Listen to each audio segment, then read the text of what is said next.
sitting quietly, breathing gently, deliberately, evenly, slowly, realizing that the organism, if it is to become enlightened and brought to Buddhahood, requires something more than intellectual knowledge.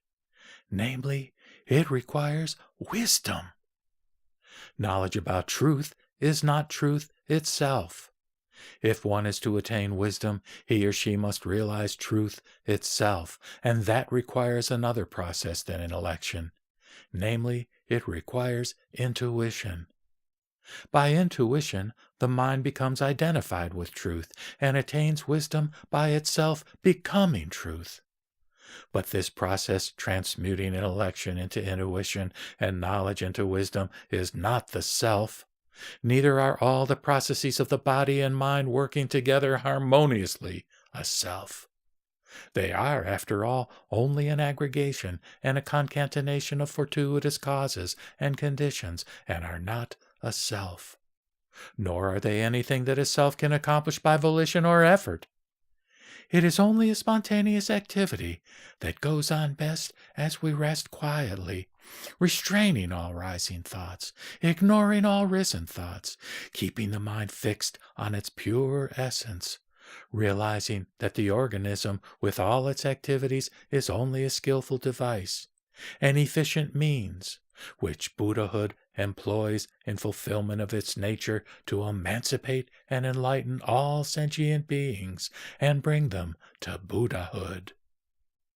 As such, it is a manifestation of Buddhahood's love and wisdom. It is Buddhahood taking form within one's own mind as a coming Buddha. Sitting quietly with humble and patient mind, with earnest and disciplined mind, waiting for the clouds of karma and the defilements of mind to clear away, so that the pure brightness within may shine forth, illumining the mind, revealing that self is nothing, and mind essence is everything. Sitting quietly, realizing the mind's pure essence, realizing that the mind's pure essence is the universal essence that is prior to everything, that embraces everything, that is everything, and realizing that what is mind is Buddhahood. Sitting quietly, realizing that this life of birth and death, with all its greed, anger, and infatuation, is the pure essence of mind and the bliss body of Buddhahood. That all the outer things of manifestation and form and phenomena are unreal and imaginary. That all the inner things of desire and aversion, of fear and anger, of infatuation and pride, of egoism, are unreal and imaginary. That all the activities of the mind discriminating this and that, big and little, good and bad, self and non-self, are unreal and imaginary. That all the states of the mind, its judgments and feelings and emotions, are unreal and imaginary. That only the mind's pure essence is real and abiding, and that is Buddhahood, abiding in blissful peace. Sitting quietly, realizing that all the changes and processes of the body and mind that are going on with no volition or effort on our part are bringing the organism into perfect oneness with Buddhahood. Sitting quietly, realizing this perfect oneness, realizing its all-embracing wholeness, its inconceivable unity and purity, its boundless potentiality for wisdom and compassion.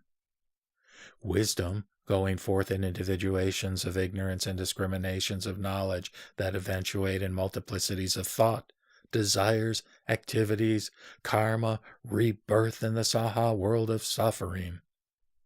Compassion, drawing everything together, eventuating in the patient endurance of suffering, and awakening of faith, mind control, clearing insight, maturing of karma, birth in the pure land, attainment of Buddhahood.